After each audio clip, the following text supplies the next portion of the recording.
Hello, everybody. This is Evan Abrams back on Behance Live. Thank you so much for joining me here on the program. Right now, we are going to look at doing a little motion design makeover for a nonprofit. Today, we are going to be talking about Exceptional Minds. Exceptional Minds is an academy and a design studio. They do visual effects, they do animation, and they teach and employ people who are on the autism spectrum.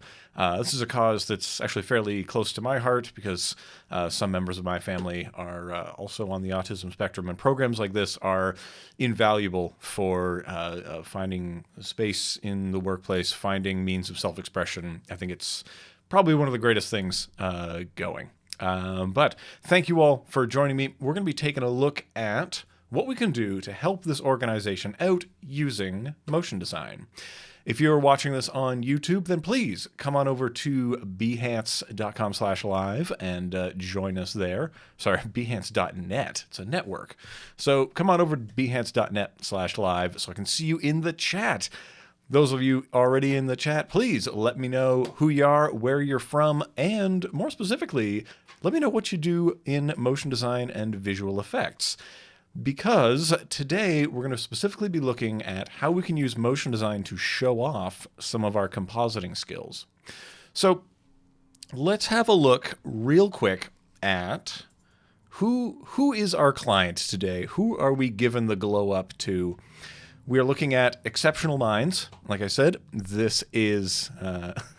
Where am I? I'm right in the chat. Hey, Tim, how's it going? Roland, good to see you. Camilla, good to see you too. And of course, let me know where you're from in the chat. I'd love to know more about you. And I'd love to tell you more about our little client today, Exceptional Minds. So they are out there in northern LA and I guess technically Sherman Oaks, I think.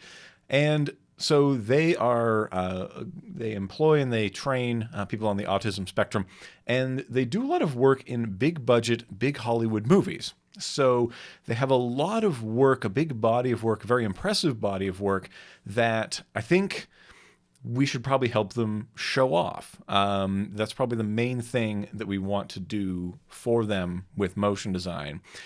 Whenever you approach a client and you're thinking about what can we do, how can motion elevate them, you want to look at what they've got. And originally I thought, we should do something with their logo, right? But they already have a cute little animation with their logo.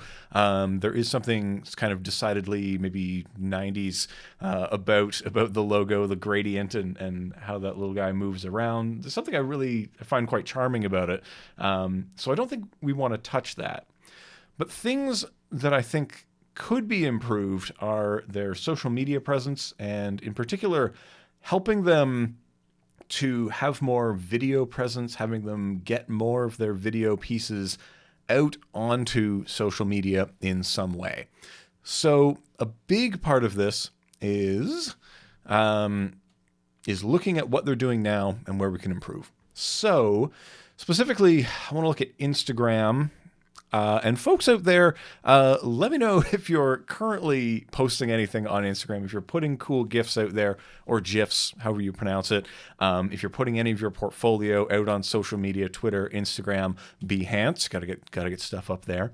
And we're gonna look at how we can kind of work within the formats of these social media platforms to try to help out people who are using them. So one of the challenges that we run into is specific to dealing with the different formats of our content. So most things, when you're trying to show it off, if we're working on feature films, we're dealing with 16:9, maybe even 2:1, like those that vary, that aspect ratio. It's very narrow. And then when we try to show that off on social media, a format that favors people watching it on a tablet, on a cell phone, we're now going in the totally opposite direction with, say, vertical video or square video, which has its own set of problems. So, looking at some of these, for example, if we were to enjoy some of the video on here, you'll notice we've got these nice big black bars up at the top and bottom that don't really look super good.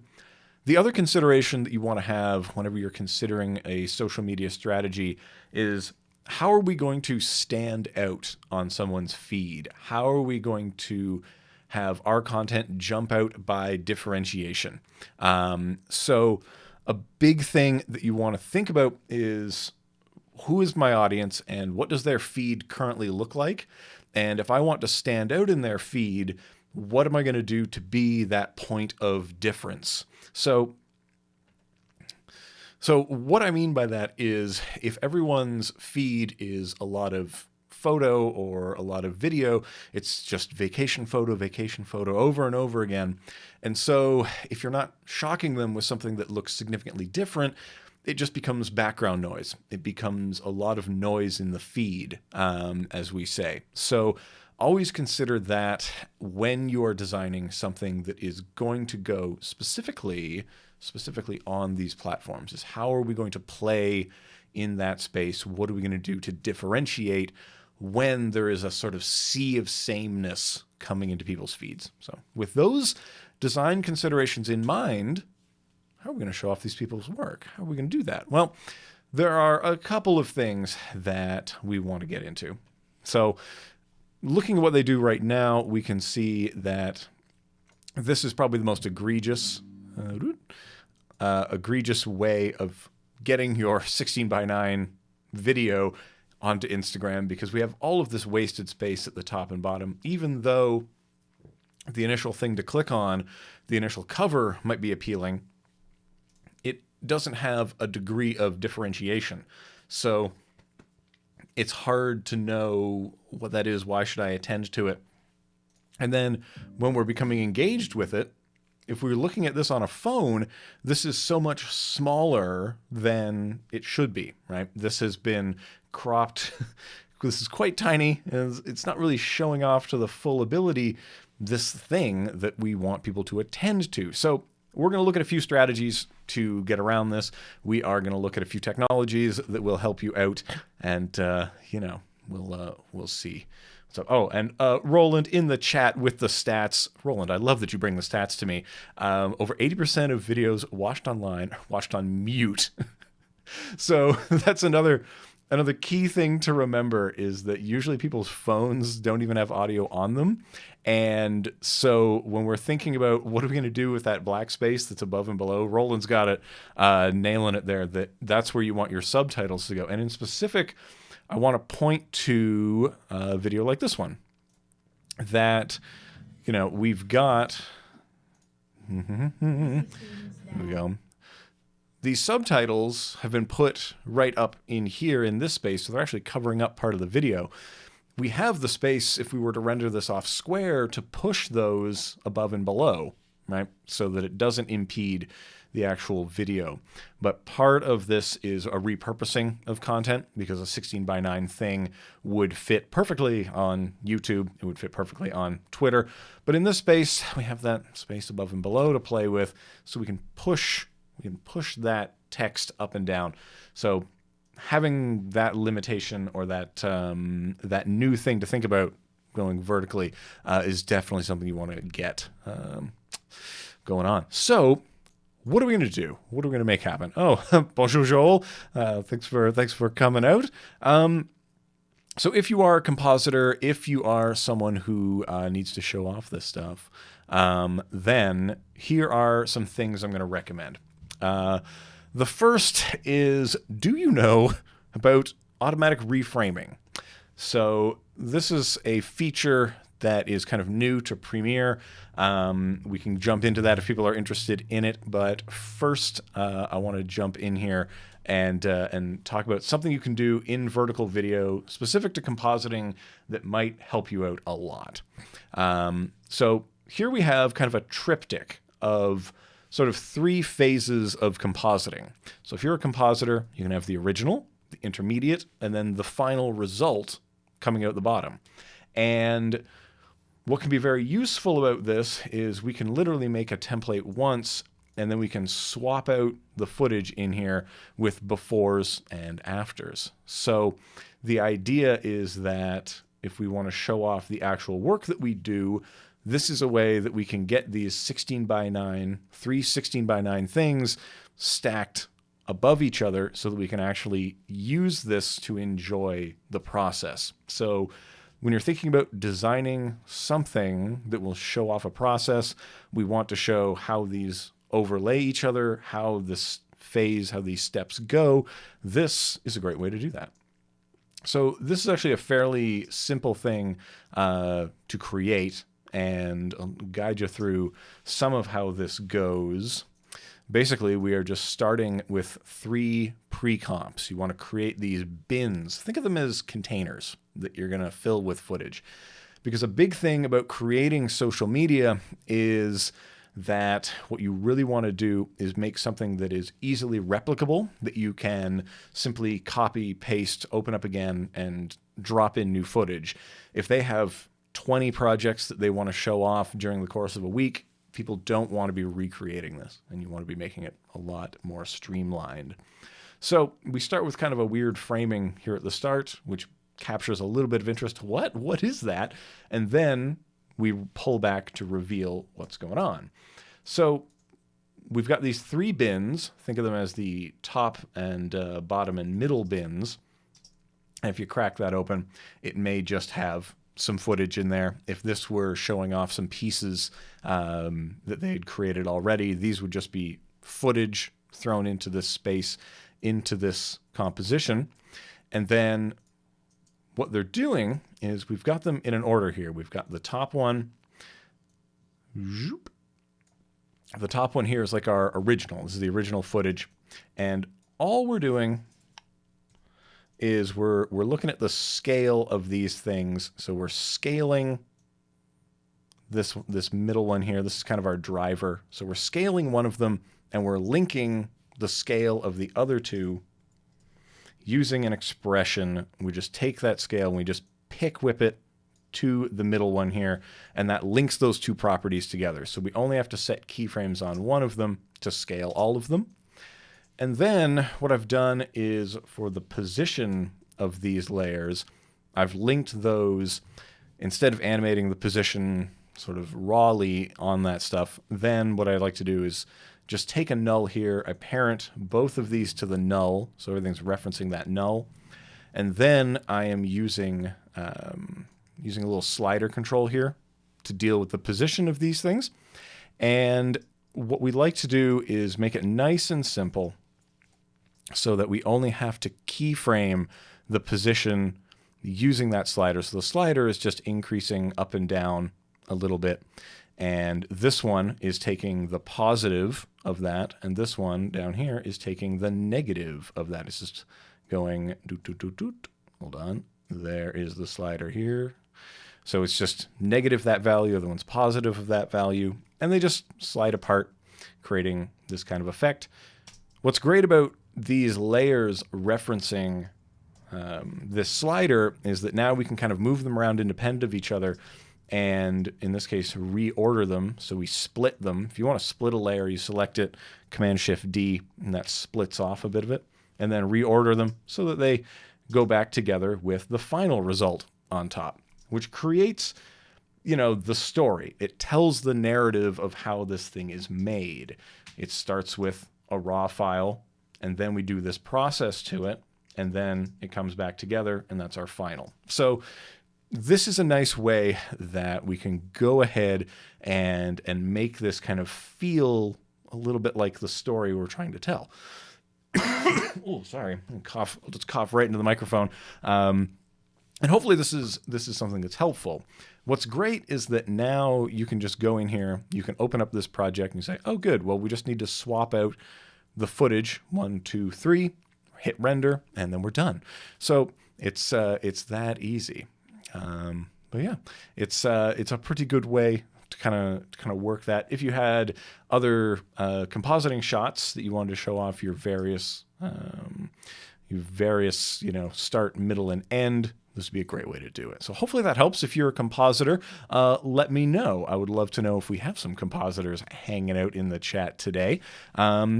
Let's move on though, because we're 10 minutes into this thing. I want to move on, and I want to talk a little bit more about revealing compositing in a different kind of way. We want to just wipe wipe on, wipe off.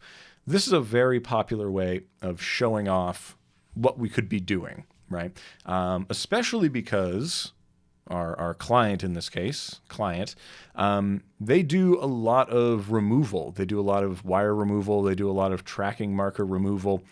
And unfortunately, even though it makes up a lot of their reel, they don't have a whole lot of it here on their Instagram. And I can, I can speak for other kind of visual effects nerds like myself when I say that that is something I really enjoy seeing. You want to see the where things start, and you want to see the layers kind of peel off of footage to get to what the original was, or you want to, show, all the layers of this sandwich and how we got from one thing to the other.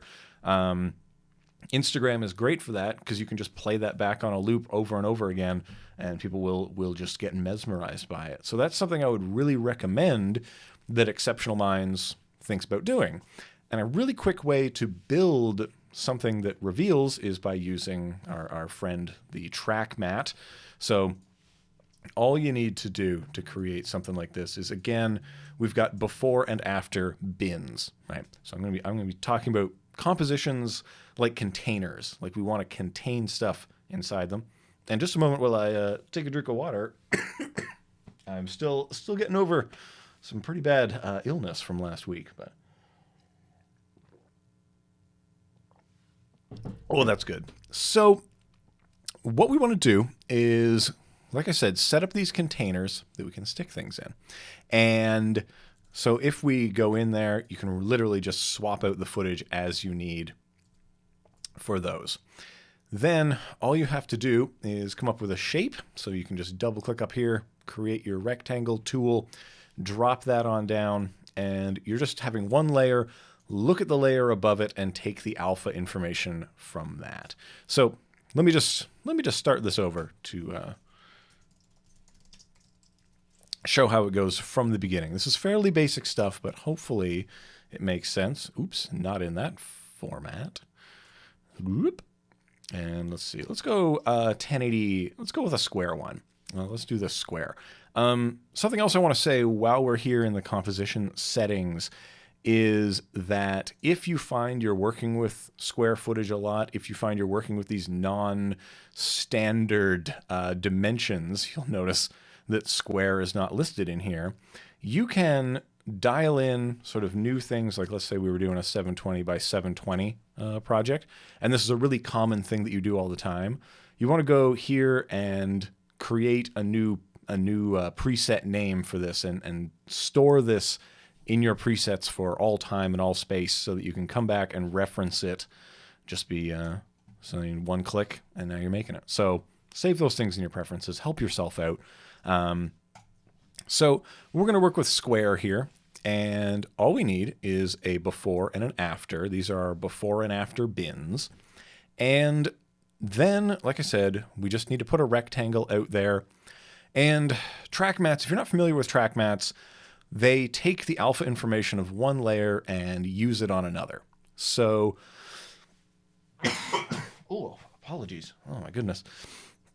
So we just go to the before here and we say, hey, use the alpha information of that mat. Now it looks like that mat just went away, but it didn't. It's still there. We can toggle its eye on and off. But what's important is wherever we move this, we are sort of we're revealing the layer under it because we are no longer seeing that alpha information of that layer, right? So easily you can just go ahead and you can do like a wipe just by pushing the position of this across, like so. We'd want to ease these a little bit. Now I have the idea that you generally want things to start with a jolt. So we would go like this. So it's kind of coming on like that. And now it's like it's sort of dividing this thing. And depending on what you've done to the layer below, it'll seem like you're revealing layers of things or you're stripping layers of things away. So again, you want to think about how are we going to tell the story of this project we've created. Very important to consider. So another thing that I would recommend if you're creating something like this is to think about how it's going to loop, think about how the audience is going to interact with it. meaning that off the jump here, if we hang out for a second on the original, that's probably long enough to understand what's happening. And then we're going to see the final result for longer. And then we're going to hang out on the split for a while. And then we go back to the beginning and it kind of loops. So this is a nice way of, again, showing that narrative. This line here gives us that harsh divide, which if you're showing off compositing work, I'm really going to recommend, only because this helps people's eye differentiate between one frame and the next, because sometimes it can be very subtle what's changed. Oh, well, what's the difference between one and the other? I can't really tell. Well, this can help just visually break it up so that you can tell. And so hopefully that is helping. I would love to know, if you're in the chat with us today, I would love to hear, if you're a compositor, if you work in visual effects, are there any tricks that you're using in your reel to show things off? Are you posting anything on social media right now? And if so, where can we see it? Because I always want to know, see more of everybody's work. Oh, that got it. Okay, so one thing that I want to jump into, though, that we touched on a little bit, Roland was talking about this idea of using text to fill in the areas that we may not be using. And someone else had mentioned another clever way of filling those in. So let's look at a square comp here and say we've got this footage that's hanging out. Oh boy, it's a 16:9 shot, but we know our final version we want to be square. We know we want to send this out in a square format. That way we can put it on Twitter and Facebook and Instagram, and it will take up sort of the maximum amount of phone real estate that we can take up when people use their phone in a vertical alignment. So how are we going to take up more space? Well, someone had mentioned a very simple thing to do. You can just duplicate this, make it larger and then blur it out. So you could go like a Gaussian blur. Definitely do the ones that are GPU accelerated. And if you drop that in the background, make sure you're repeating those edge pixels. And we kind of get this kind of a look. I think this is, some apps just do this automatically with video when you're dealing with these spaces above and below. Robert Frederic is asking, how did you get the white bar? Well, the white bar, is really just a shape layer. So I can go up here, I can double click on the shape layer, it creates a rectangle, and then I just unlink the size of the rectangle and I shrink it in, like so, maybe like, 10 pixels, 20 pixels, really depends. And then you want to parent this to that shape layer that moves. If you can avoid making keyframes, avoid them at all costs. And then I like to just position this. I position this thing. So let me just make sure that I'm only looking at this and this one. I want to position this so that it rides on the edge here. Now, I am holding down Command, that would be Control on the PC, and then you're just snapping these things together. You want them to snap onto the edge here. So that's the idea, that you snap using this feature here, snap, snap. And now that lives on the edge, right? So now we don't need to look at that. We don't need to solo that. And this line will seem to live fully as the dividing line. So it's off screen, then it comes in, and it seems to be dividing things. So that's a nice way to kind of parent things one to the other, so it always lives there. And you can play around and maybe deal with the size of this or do something fun. But that's just how we add this little white line here. It's just a layer that lives over top of everything that seems to ride on that divide. So hopefully, Robert, that helps. And if anybody has sort of any other questions, please interrupt in the chat. That's why we're doing it live. And again, if you're watching this on the YouTube platform, then I would recommend you join us on behance.net/live so I can see you in the chat and I can get to all your wonderful questions like Robert here. So yeah, let's continue on. We're talking about different strategies, different things we can use to fill in this background here. What are we going to fill in this space with? Because there's a lot of space to deal with. So this is kind of okay. It does start to look weird, though, it does look weird because you end up with this kind of like doubling effect, right? And so sometimes what I'll recommend people do is actually use a kind of radial blur, either the CC radial blur, maybe the radial fast blur. But this kind of a zoom can help out just a little bit to make things, I don't know, it kind of breaks up the image and makes it seem less obvious what's in the background, but it's still kind of making up the difference, if that makes sense. And so the idea here is, oh, Joel, you're asking, how does the shot move? Oh, which shot? The like the footage itself as it's moving, or because if you do have footage that you want to move, right now these two footages here, these shots don't move at all. They're just kind of hanging out. And that's about it. But Joel, let me know, clarify on that if you can, and I'd love to help you out. So something else that you might consider is, rather than simply going with like one copy of this, I would recommend that we just go ahead and kind of mirror it a little bit. So if we do like this, duplicate that, and stick this down here, you get kind of this mirroring effect that can happen. So that can look a little bit more pleasing, I find anyway, as we're dealing with these kinds of things. Or if you don't enjoy rotating it, the idea is, oh, can't we expand the sky? Ooh, yes.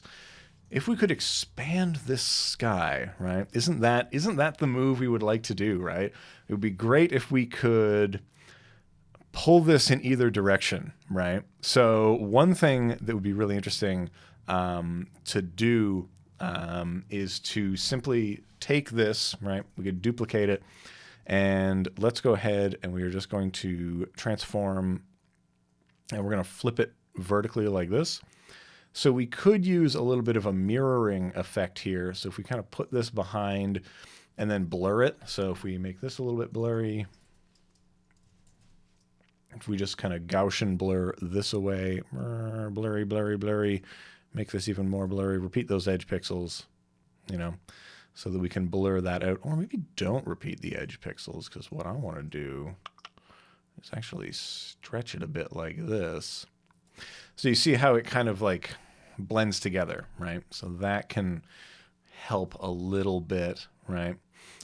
Using something like Reptile, exactly, Roland, that can be a way to go. To really blend this out is kind of the challenge to make that happen. I would sometimes where I would say yes, use content aware fill to try to fill this in, but this is too much information to try to fill in, and it doesn't really work super well. You get a lot of artifacts because we're making up too much stuff up here and up here. So with that in mind, though, I want to talk to y'all about another thing. I know we're here to talk about After Effects a lot, but I would also love to show you something in Premiere. So I'm just going to save this real quick, close down the old After Effects, and we are going to jump into Premiere real quick. And I want to show you the auto reframe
All right, is this? This is not going to sound as good. This audio will not sound great, but hopefully you are now hearing stuff. Um, so,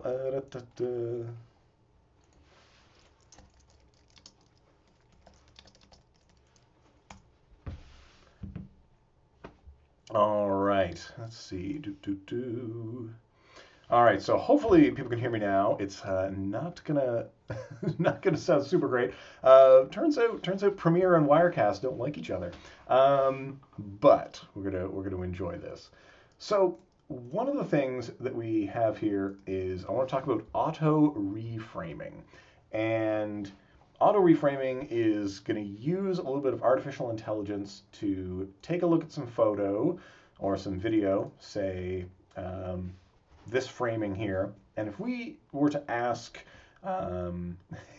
Jesse, you're right, Premiere did jack up my audio. In fact, it doesn't like to share devices, so it was rough. So what we're going to do is we are going to go ahead. We're going to take this sequence, and you could have all kinds of things in this sequence. You could have a whole bunch of footage in here. But we're just going to go with one shot, and we're going to go sequence, and we're going to say auto reframe the sequence. We just pick the new ratio that we want. So let's go to square. Let's go square, and we can say, go with slower motion, and we go create, and then the program thinks a little bit. And then we end up with this result. And as you can see, it's selected the thing we want to look at. Oh my goodness. Maybe the mic should have stayed off. You wouldn't have to hear these coughs. So one of the things here is that it's chosen the subject matter. It's chosen the person we're going to look at. And what it's actually doing in there is setting a bunch of positional keyframes to constantly move this. So it does look a little bit strange because they're shifting around in place, but it's keeping them as centered as possible. It's reframing us onto the area of interest. It is correctly identified. So it's just that easy, though, to go from something 16 by 9 into something that's square. It's selectively done this. Now, we could go ahead and try this again. We could start with the same source footage. We say sequence. Let's go ahead and auto reframe that sequence. We don't want to go 1:1. We want to go vertical, 9 by 16. 9 by 16, good stuff. Again, slow motion, create that, see how well it does, analyzing. Would you look at that? It's done it almost perfectly. So it's right in there. And then we can go in here, we can say, oh yes, look at this position. That's so great. So we are losing a lot of the layer information, though. We're losing what's over here and what's over there. So for any kind of showing off, if you wanted to be showing off a compositing of a frame, or you want to be showing off a lot of things that are happening, this may not be great. But if you're just showing off painting tracking markers off of someone, this would be perfect. If you're showing post-production, like digital makeup on someone, perfect. This would be great for that. And it's so quick, right? That took me, 2 clicks? And now we can just go ahead and hit export, and we're ready to go. So this kind of a feature can be very useful. So as you can see, identifies person very well, nailed it. I want to show you really quick what it would do to this. So if we look at this scene, what do we think is the most important thing to look at? Well, we are gonna, who wants to take some bets? Let's take some bets in the chat right now. What is going to be the most important thing in this scene? So we go here, we're going to auto reframe. This is what I like to call auto reframing roulette. What is it going to focus on? Ooh, let's find out. So again, slower motion. I like to keep it slower motion because I don't like it when it kind of gets jerky around. And we're just going to go boop, boop, analyzing. It's chosen the flag. So it's just chosen to look at the flag over here, which is okay.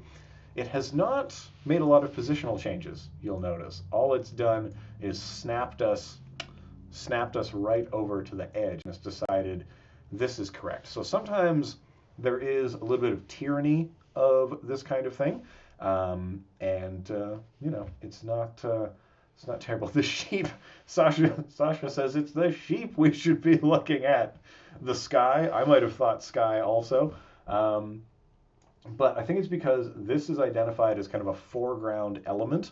That's why we end up with it as our principal. Now, I'm not good at identifying flags, so in the chat, please let me know, is this the Swiss flag? I can never remember. But, you know, hopefully that's, maybe there's some Swiss people who can help me out in the chat. We'll find out. But in here, it is decided this is the side we're going to look at, which is unfortunate if you were thinking the thing that we wanted to look at was this mountain. You know, that would be a totally different thing, and you'd want to kind of manually reframe that.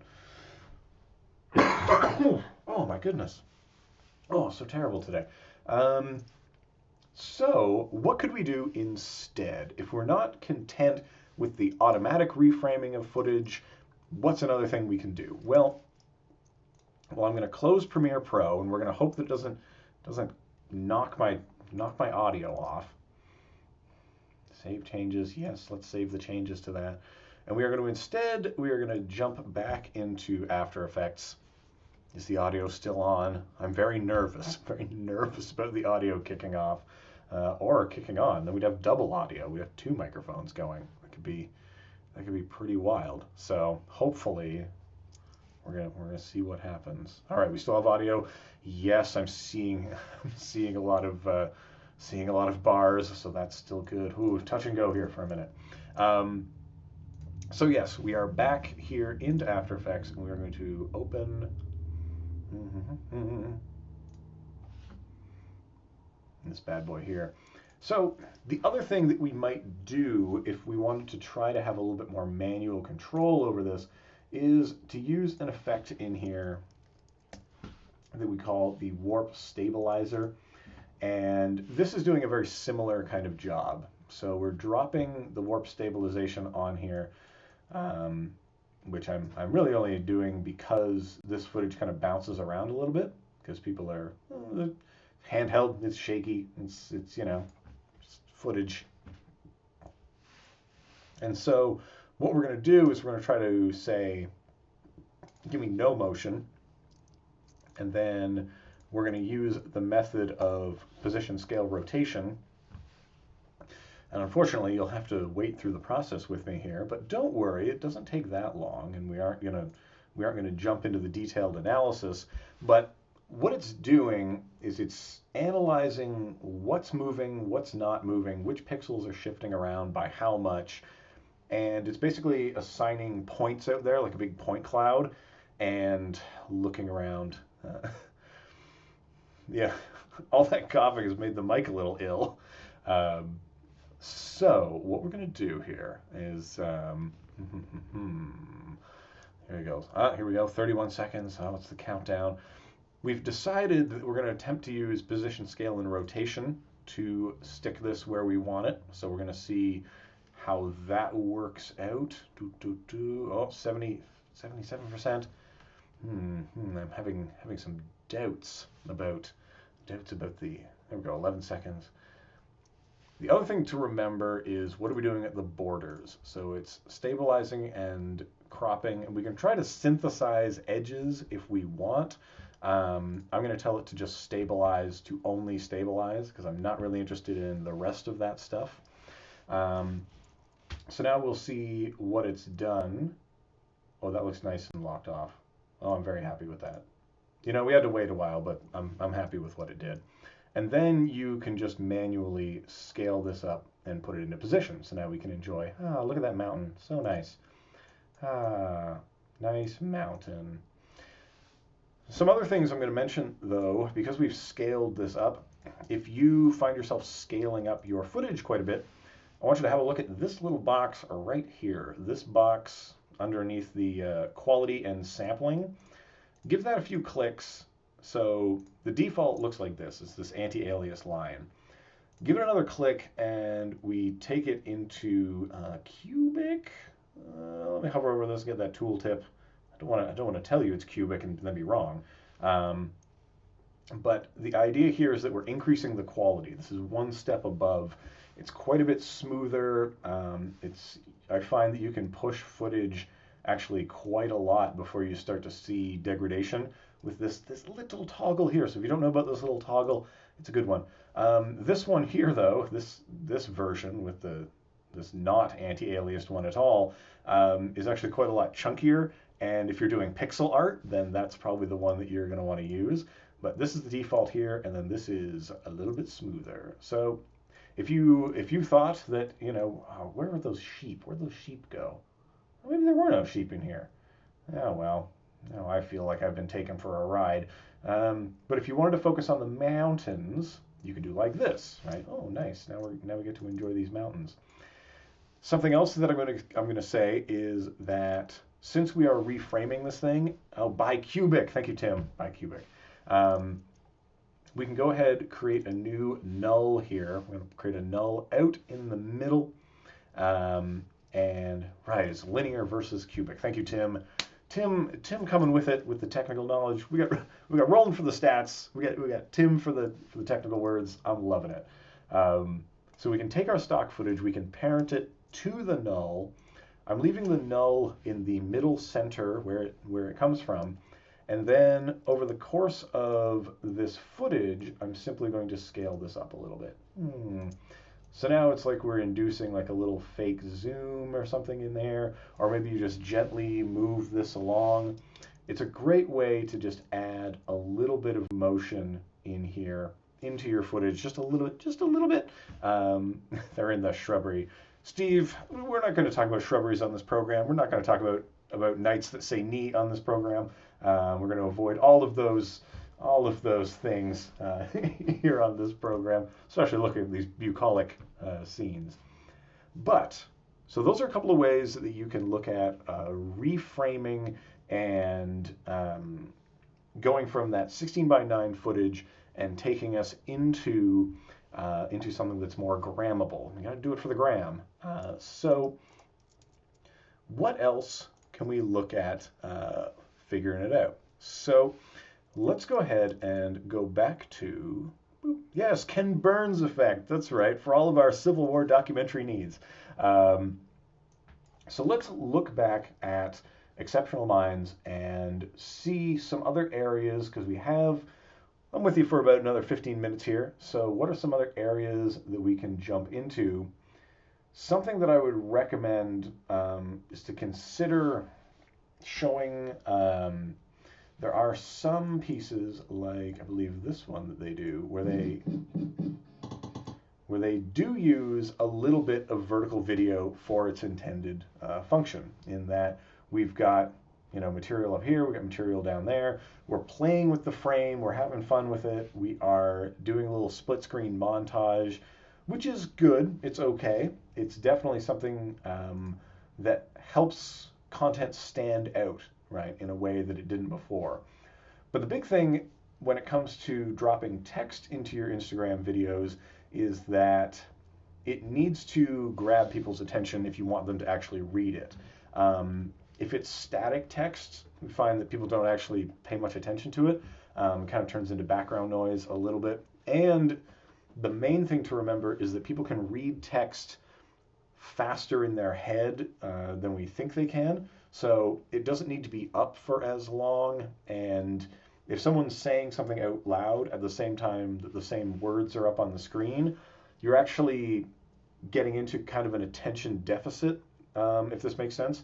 That once someone has read the information, if they can read it in their head faster, I know we're getting into some weird cognitive bias stuff here, but if you can read something faster than the person is saying it, you stop paying attention to the person saying the thing, right? If that makes sense. So if, for example, you have subtitles, the subtitles down at the bottom, people are able to read the full sentence before the actor has said the rest of the lines, then they're not really paying as much attention to what's being said. So this is something to really consider when we're thinking about, I know, in my square footages, if we are going to have a square composition, let's say, keep dealing with these square things, and we're going to drop some 16:9 footage out here. This one isn't actually 16:9. Here we go. This one is. Then we have this space above and below to play with. So what are we going to do with our text to fill in this gap? Before there was dark mode on Instagram, I would have just recommended, well, make sure it's white so it appears like part of the interface. We can have some fun with that. But in this case, we might as well create a new black solid, or just toggle this off. And let's say we want to say something like, welcome. We determined this was Switzerland. Switzerland. You have to pardon my spelling. It is atrocious. That's why I do visual things. But we want to consider what are the maximum amount of words someone is going to actually attend to in this block, and how quickly are they going to read it, and how long does it need to be up for. But something that we want to think about here is, what are we going to do with this text? How are we going to bring it on so that it's still readable and makes people pay attention to it? So if you have not used text animators before, I'm going to give you a really quick look at how we make use of them, okay? We go in here to the text, we go animate, and then we start picking properties about the text that we want to change over time. I would like to change their position, perhaps. So by adjusting this position, you'll notice all of the letters are having a go. They're all going somewhere. So I'm going to dial it over like this. Let's say -100 a little bit. And let me just bring this up a bit so that we can enjoy. So all of the letters have been pushed over because they're all within the range selector. If I tighten the range selector, if I bring the start and the end together at 100%, if you can see these two red bars, they move together. I'm basically deselecting all of the letters. So if we roll it back to the beginning here, roll it back to the beginning, and I keyframe this, and we close it out so it's going like that. We're basically returning this to normal is what we're doing. So I'm going to go ahead and add another property. I'm going to add opacity. I'm going to put that down to 0. So at the beginning, everything is off, and now everything is on, right? Because we're applying this to the entire range, and then we're shrinking the range down to 0. Then we can go into the advanced, and here's where things get more fun. We want to be using this ease high and ease low a little bit, and I'm going to go based on not characters but words. So now, boom, welcome to Switzerland. Isn't that nice and pleasant? You know, welcome to Switzerland. Oh, thank you. That's nice. Nice and simple, easy stuff. You don't have to do too much. It's based on percentage, so you can very quickly double click on here and say, whoops. We can go ahead, we can duplicate this layer and trim this one. I'm just holding down Alt, hitting the square bracket there. And then the second block of text, thanks for watching. There we go. And then we go, welcome to Switzerland, thanks for watching. And then you would probably want to do something nice like, I don't know, just fade this out. Use the opacity to fade this out. I don't usually fade things out, but as you can see, these very simple moves make it pretty easy. You know, you don't have to be super complicated with what this stuff is. Just remember, the old adage is, how long should text be on screen? As long as it takes for you to read it in your head twice. We used to say as long as it takes to read it out loud twice, because you want to think about having the text on for the lowest common denominator, we would say, or in this case, the person with the lowest or the slowest reading speed to be able to read the thing without becoming frustrated. I don't know how well that applies to social media. I haven't really seen a lot of white papers about this, but I think that reading and comprehension is maybe a bit higher than it is perhaps for broadcast, if only because we know the audience is a little bit lower. But something to consider when you are putting stuff out. Just some simple text animation can go a long way. But hopefully that's helping you fill in your square videos. Hopefully that's helping you to get your work out there. We looked at kind of a triptych for showing off visual effects processes. We looked at a little split screen thing for wiping things on and off, so hopefully that was good. And then we looked at some auto reframing. So we're coming into the end of the program here, but next week we are going to be back at you with more. There is always more Adobe Live here. Not only a whole week of stuff, but specifically I'll be back at you next week. So next Friday, come and hang out with us here as we are trying something new and wacky and different. We're going to be doing a MoGraph mashup where we're going to get to that core of motion design, which is animating from one concept to another concept. We're going to be doing the old classic going from a phone to a globe. We're going to be transforming from a scene to a character. We're going to be doing all the classics. I'm talking phones, I'm talking networks, I'm talking computers, all the top 10 things that motion designers are asked to put into explainer videos. But in order to facilitate this, I need to know what objects are we gonna go between? What things? So, our wonderful producers on the show put together this straw poll. I want you to go in there, and we're just going to take the top answers that come on here, and it's going to be great. It's going to be great to see what we're actually going to be doing. But I need you to vote. I need you to go to that straw poll link that I dropped in the Behance.net/live chat. So again, if you're watching this on the YouTube, get into the Behance chat and see that stuff. So there you go. Our producers got it right there. Thank you so much, Gus. We got that straw poll up. And, let me know what, if anything, we're going to be looking at. Your options are a phone, a globe, a cat, meow, a house, a computer, or a mouse, squeak. So those are our 6 options. Who knows? Maybe over the course of the few days we'll get to all of them. But we're going to animate from one of them to the other. We're going to be talking about asset design. We're going to be talking about cutting on action. We're going to be talking about organizing these shots to go from one image to another. So make sure you get in there and you start you get your votes in so that we can get through this. We're gonna count up all the votes on Monday and see where we are at. I want to thank you all for joining me here on the program. It's been a great ride hanging out with you. I want to thank all of the nonprofits who got involved here and let us make use of their stuff and to offer them a bit of advice here on the Motion Design Makeover. And most especially, I want to thank everyone who comes out and hangs out in the chat. It's so good to see all of you here, and it's a lot of it's a lot of fun. This is a great time. So again, thank you so much for coming out. We'll see you next week here on the Motion Design Makeover. Well, it'll have a new title. We'll be the MoGraph mashup next time. But here at the end of the day on Friday, I really appreciate you coming out and spending some time. So thank you so much again, and we will see you all next time. Bye for now.